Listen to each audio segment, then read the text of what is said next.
Hello and welcome to this week's IG Live. Today I am talking to illustrator and artist Violeta Encarnación, and she is here to talk to us about her latest book, Barbed Wire Between Us, that she's done with Wenjen. And if you haven't entered this week's giveaway, you should do that soon. And next week, we are going to be giving away a signed copy of this book. Plus, Violeta has been so generous as to offer an art print from the book. So stay tuned for that.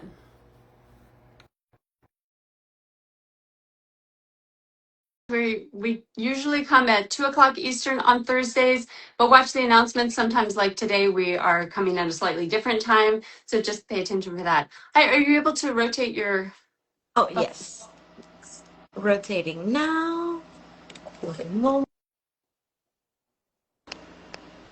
Oh, Good to see you. so good to see you. And I should also mention that Violeta will be doing the poster. You can see behind me, I have this is our poster from this year's classroom kit and the one for Read Your World Day. And she is working on the new one for this coming year. So stay tuned for that. That's very exciting. Yes, I'm very excited. Thank you so much again for having me and inviting me to Yes. work on the poster for this year.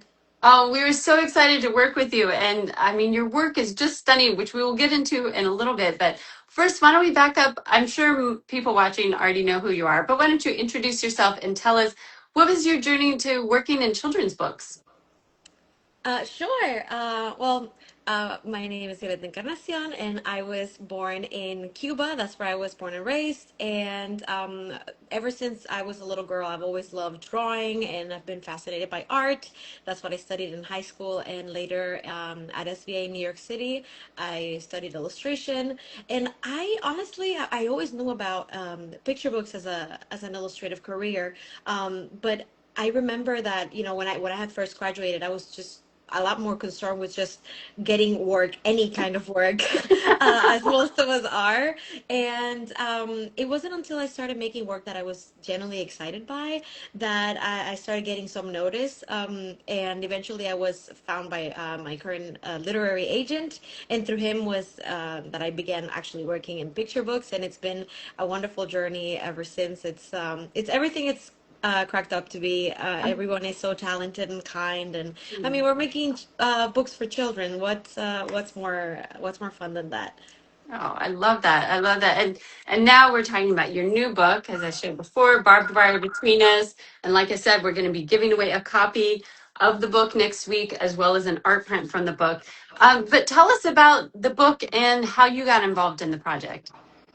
Sure. Well, the book actually, my agent reached out after there was some interest from the publisher in working together, and the second that I read through the manuscript, I was just in such awe. One of the things that really caught my eye was the fact that it was a reverso poem.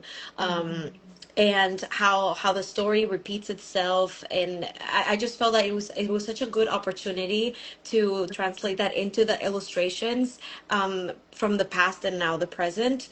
I right away, like, I remember I got goosebumps when I read it, so I was like, I texted my agent. I was like, I we need to get this book.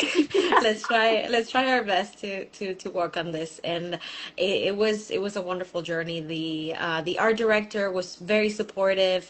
We had a lot of like conversations. Everything was very open, discussing the trying to find the line, right? Because this is a book for children, so we Right. want there to be a string of hope, right, that we can hold on to, while simultaneously staying true to the facts and the emotional weight of what's going on in the book.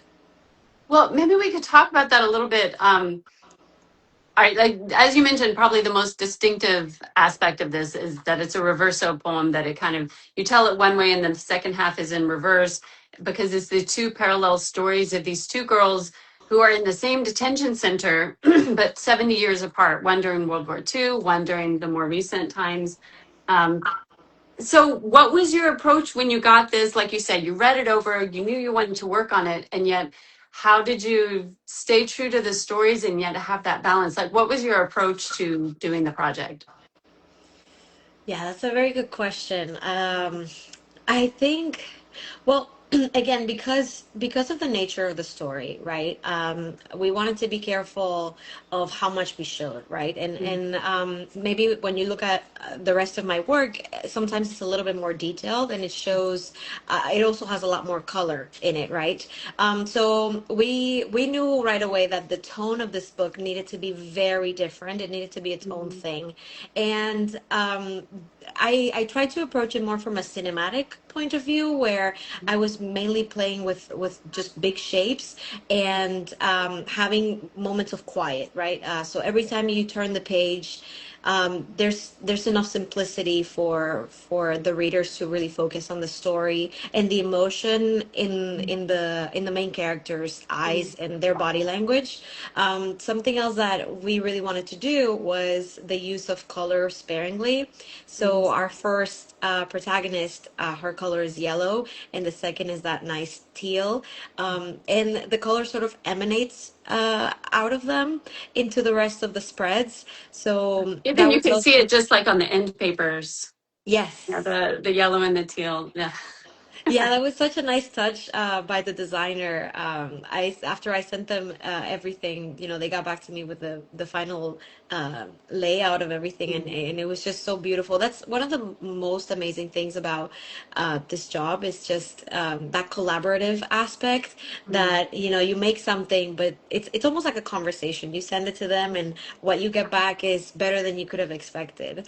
Um, Amazing. Yeah, and I think for those of us who are not involved in working in children's books, like I wouldn't have even thought that that was a different person who's actually doing the layout or the overall design, and how it fits in with the text. And so you talk about the details, or maybe you have less detail on this one, but something I really loved about it, and let me see if I can find the picture really quick, is the origami cranes, and then um, the second girl, the first girl is making them, and then the second girl even finds one.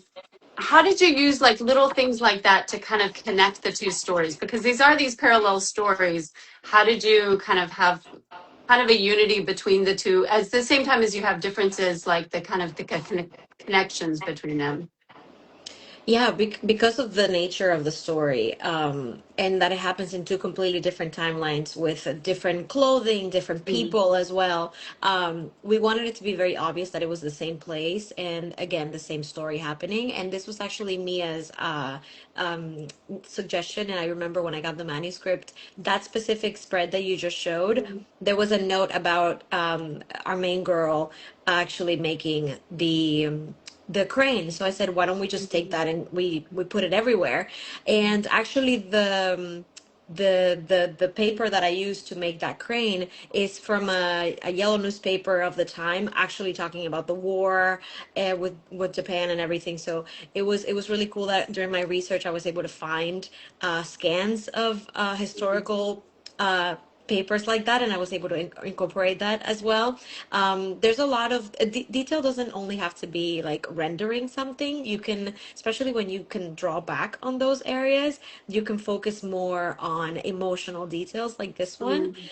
Um, which was very, very, very exciting for me to spend the time creating those things. And in the second story as well, the nail polish, I feel like it's its Yes. own character as Yes. well. Yeah. I remember it was funny because I noticed the nail polish when I read it through the first time, and I think one of the reviews mentioned it also. And I don't know what it was about that. Maybe it's because I have a daughter who's about the same age. Just that detail of that she loves the nail polish, but it's chipped nail polish. I mean, I don't know what it was about that really got me. Yeah. That detail that makes it so realistic. Like, oh, this is a girl I could know. This is somebody I could run across. And Yeah. I, sorry, I go ahead. really wanted to I really wanted to show um like time frozen. So she can't quite take it off, right? Because no nail polish remover is just there, but it's Right. chips, so it's like a constant reminder of what happened, and that she's just sort of stuck in this limbo until Mm, they figure out what to do with her, and it's that sort of like helplessness that comes from that as well. Um So there's like a lot more that we don't, especially like I guess for parents also Mm, that's there for them. I don't know if kids would notice something like that, but it's a nice talking point between the readers, mm. the children and the parents.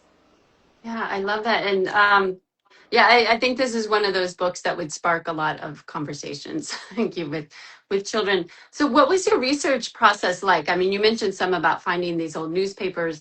I would imagine, especially for the first story, which was, gosh, what is that, like 80 years ago, Yeah. almost 80 years ago now. Was what was your process like for it? How much did you kind of know about it? Especially because it mentions in the end notes that this is a specific detention center. It's not Yes. kind of a generalized. Absolutely. That I didn't know that they were still using the same detention centers. That is horrible in and of itself. But I actually found it interesting that I struggled more to find research material for current events than for the past, Mm, um, which I thought was curious. But it was overall a very emotional experience. You know, you sometimes like we like to remove ourselves from things that have happened such a long time ago, mm, but this kind of story really forces you to understand that this isn't a thing of the past that happened to these historical figures that we see in black and white images. This is something that continues to happen all over the world and needs to be talked about. And funny enough, I found out about the internment camps during World War II through a picture book.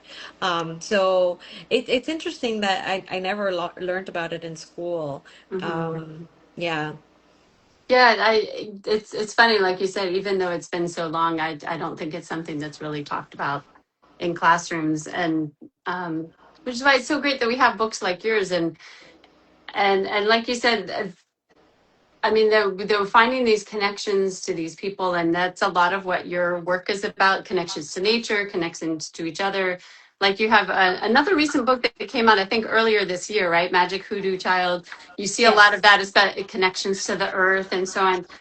So, what do you want people to take away from Barbed Wire Between Us in terms of kind of our connections to each other, our maybe our responsibilities towards each other? Um, Absolutely. I mean, I think one of the main messages of the book, at least like the one that I carry with me since working on it, is that it is that encouragement of seeing ourselves in every kind of person, right? Mm, From any background, any story. Like even if your specific community or ancestors didn't go through something specific like this, mm, encouraging people to sit with these stories and see themselves in their shoes, see that this could have very well happened to you, or in the future it could happen to you, mm. and you know, raising that awareness and empathy in children, I think is extremely important. As well as having those sorts of conversations. As you said, this is a great book to spark conversations between also children and parents. A lot of times, parents don't know how to bring these kinds of topics to their children's attention. So, this is a very helpful tool for that as well. You just got a lovely comment saying you're the best, so talented. We agree. And speaking about this kind of connections to each other, I know you dedicated this book to your mother. So for Yes. you personally, how important is it to have a book like this out there that lets people think through immigration stories or kind of how we treat each other? Oh, it's priceless. I mean, I remember even when I gave her the book, she had no idea. I hadn't Um, told her, so it was a very emotional moment, and it also helped me have that conversation with her because there's a lot of unspoken things that we have with family. Of course, she knows that we're grateful, my brother and I, for all the sacrifices that they made, but I don't think we've really sat down and talked about mm, it, you know, put it into words. And giving her the book, I was able to tell her how much I admire her bravery.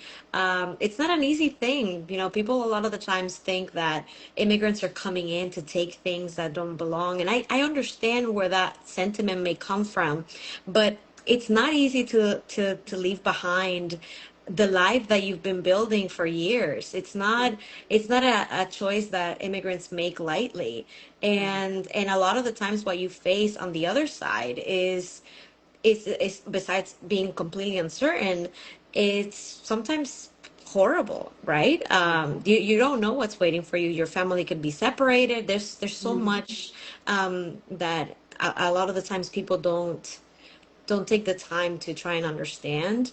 And this was extremely meaningful, and it's a book that I wish I had when my family and I were going through that process ourselves. So I'm glad that it exists, and I'm so grateful for Mia for bringing it to life, really. Yeah, it's such a beautiful book, and I want to talk a little bit more about your artwork. We've talked about it a little bit about the amount of detail you use, and like you said, sometimes in some of your other work, you see that more, that you include more detail. But that something I read was in a recent interview, you said that you'd love to include an incredible amount of detail and kind of create harmony among a lot of really different elements, juxtaposed elements. And you said that that had a lot to do with growing up in Cuba, where you have so many diverse elements and yet everything seems to kind of go together. Can you tell us a little bit more about that? Sure. I mean, I feel like it definitely comes from where I grew up. Even just walking down the street, you see colonial buildings sort of falling apart for being around for so long, and right beside American cars from the 50s, and also Soviet buildings, and somehow it all belongs in a tropical island. Mm. It's quite weird, right? And the liveliness of all the plants, the greenery, the animals, the music. So that's always been a really big influence for me, how people make do in that kind of environment, and you kind of have to make sense out of that chaos, sort of try to Mm. organize it in a way. And I don't think I could make my brain work in any other way than that.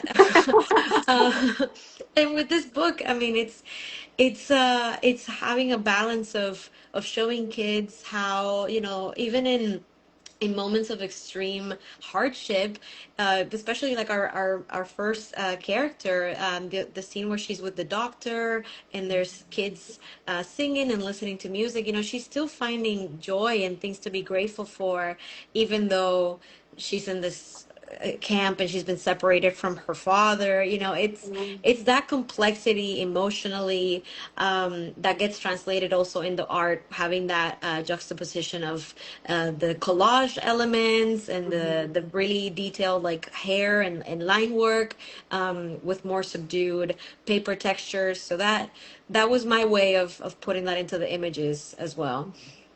I love It was it. hard not to add color to everything. Yeah. Because that's something you're more known for. When I was reading like different reviews, they all mentioned about the color saturation and yeah, like Right. you said, this one is much more muted, but it works so beautifully for it. Yeah, there were times that, my instinct was, or basically what I was used to, right? I was concerned that maybe it wasn't having the visual impact that maybe Mm. some of my other work has. But, as artists, we have a lot of tricks, I guess that you could call it, that we use to make something look impactful visually. And this was a big challenge because I really Mm. had to get picky about what was getting put into the final illustration. Mm. And through that decision making, I think what we came down to was very special. And Mm. I'm very grateful for, again, the art director for helping me through that process. It was always really nice getting on a call with him and going back Mm. and forth with ideas. I love that collaborative aspect you were talking about. Yes.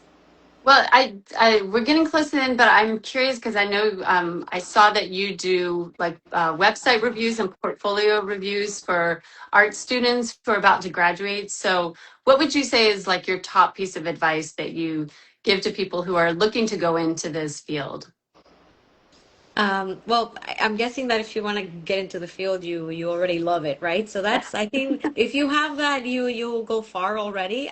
But I would say, remember consistency over perfectionism. I Mm. have that on sticky notes everywhere. I'm still trying to get that through my head. But that's a big one. And Mm. building a community, keeping your curiosity. Those are also very big helpers to make this a long lasting career as well. The support that you get from other illustrator friends, from your art directors, clients that then become friends. Mhm. It's a beautiful community to be a part of. So. I love that. And do you want to give a shout out to any upcoming projects you have? Like I mentioned, you had another book that came out this year. Are there any others that you'd like to talk about? Sure. I actually have an upcoming book. It's called Dinosaurs to Dragons, and it comes out on July 21st. Oh.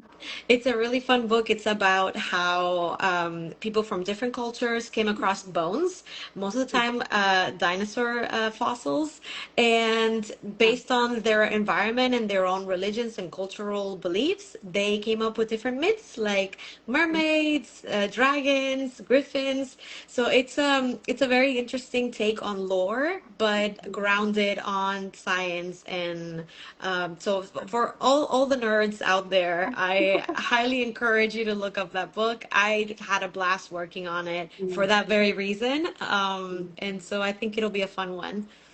Nice. Well, we see announcements, we'll be sure to share that with our audience as well. That sounds really amazing. Thank you. Thank you for taking the time to talk with us. And yes, you've got some people excited about it that are watching. If any of you joined us late, don't worry. This will all be up on Instagram in just a few minutes and later on our YouTube channel so you can watch the whole thing. As I mentioned, away a copy of this amazing book, a signed copy, next week. So be sure to tune in for that. We're going to be doing the announcement. Violeta's going to be back with me and doing the announcement next Tuesday, and also an art print from the book, which is really special. So thank you so much for talking with me today. This is so much fun. Thank you. It was a pleasure being here. Thank you again for inviting me. Oh, thank you. And thanks to all of you for watching. We'll see you again next time. Bye. Bye.